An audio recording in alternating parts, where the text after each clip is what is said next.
오늘 함께 묵상할 말씀은 신명기 7장 1절에서 10절까지입니다.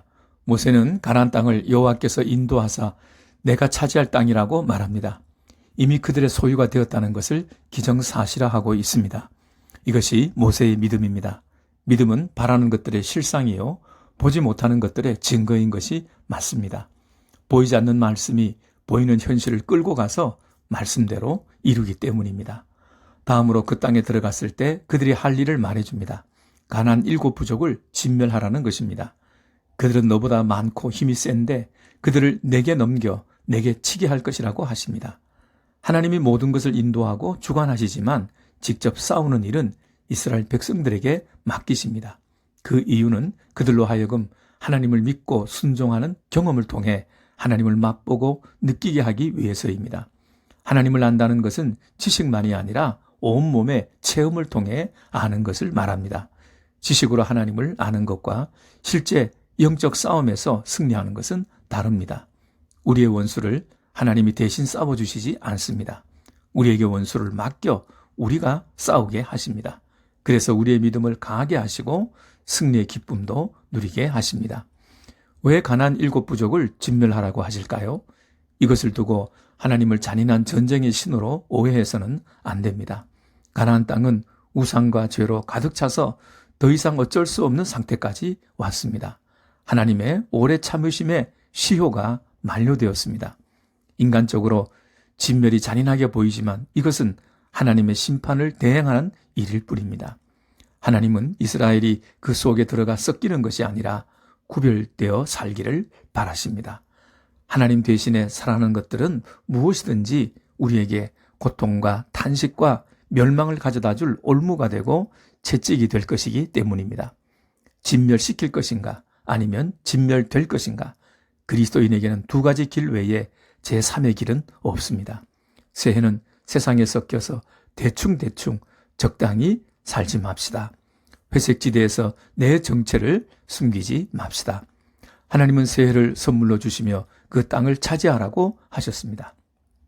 하나님의 자녀로서 하나님의 아버지 되심을 드러내려면 세상과 구별된 삶을 살아야 합니다.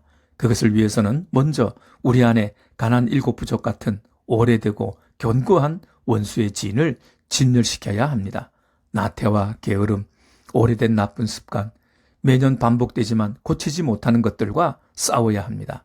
이것은 내 힘이 아니라 말씀과 기도를 통해 성령의 능력으로만 싸울 수 있습니다. 모세는 5가지 금지사항을 말합니다. 그들과 어떤 언약이라도 맺지 말고 불쌍히 여기지 말며 혼인하지 말라고 합니다. 새해는 하나님의 자녀로서 구별된 삶을 위해 꼭 하지 말아야 할 것들을 만들어 보시기 바랍니다. 이스라엘이 하나님의 성민이 되고 선민이 된 것은 그들의 외모나 능력 때문이 아니라 전적으로 하나님의 사랑 때문이었습니다. 그들에게는 그런 특권을 누릴 만한 자격도 없었고 그들이 쌓은 공적도 없었습니다. 오히려 땅도 없고 나라도 없는 가장 작은 보잘것없는 민족이었습니다. 다만 하나님이 먼저 그들을 사랑하셨기 때문이었습니다. 하나님의 사랑은 무조건적입니다. 그리고 아브라함에게 맹세하신 약속을 신실하게 지키셨기 때문이었습니다. 사람 편에서는 항상 실수와 잘못이 있지만 하나님은 약속을 이루시기 위해 끝까지 참으시고 기다리시며 아픔을 견디십니다. 그 하나님의 신실하심과 사랑 때문에 오늘의 내가 존재하고 있습니다. 이런 경험들을 통해 우리는 하나님의 어떤 분이심을 더욱 알아가게 되며 그럴수록 더 깊은 예배의 자리로 들어가게 되며 더욱 하나님을 사랑하게 됩니다. 천지는 변해도 하나님은 언제나 변함이 없으시며 영원전부터 영원까지 그 자리에 계십니다. 우리를 향한 사랑도 우리에게 하신 언약도 변함이 없습니다. 하나님을 사랑하여 그 계명을 지키는 자를 사랑하셔서 그에게 한 약속을 천대까지 누리도록 복을 주시겠다고 하십니다. 하나님은 말씀을 통해 계속해서 우리에게 새해는 순종하며 살라고 하십니다.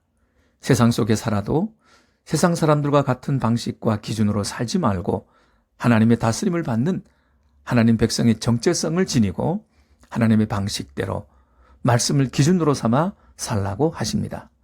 순종이 제사보다 낫다고 했습니다. 하나님을 경외하는 예배의 종착지는 순종입니다. 순종에는 하나님에 대한 진정한 믿음과 사랑과 경외가 들어있기 때문입니다.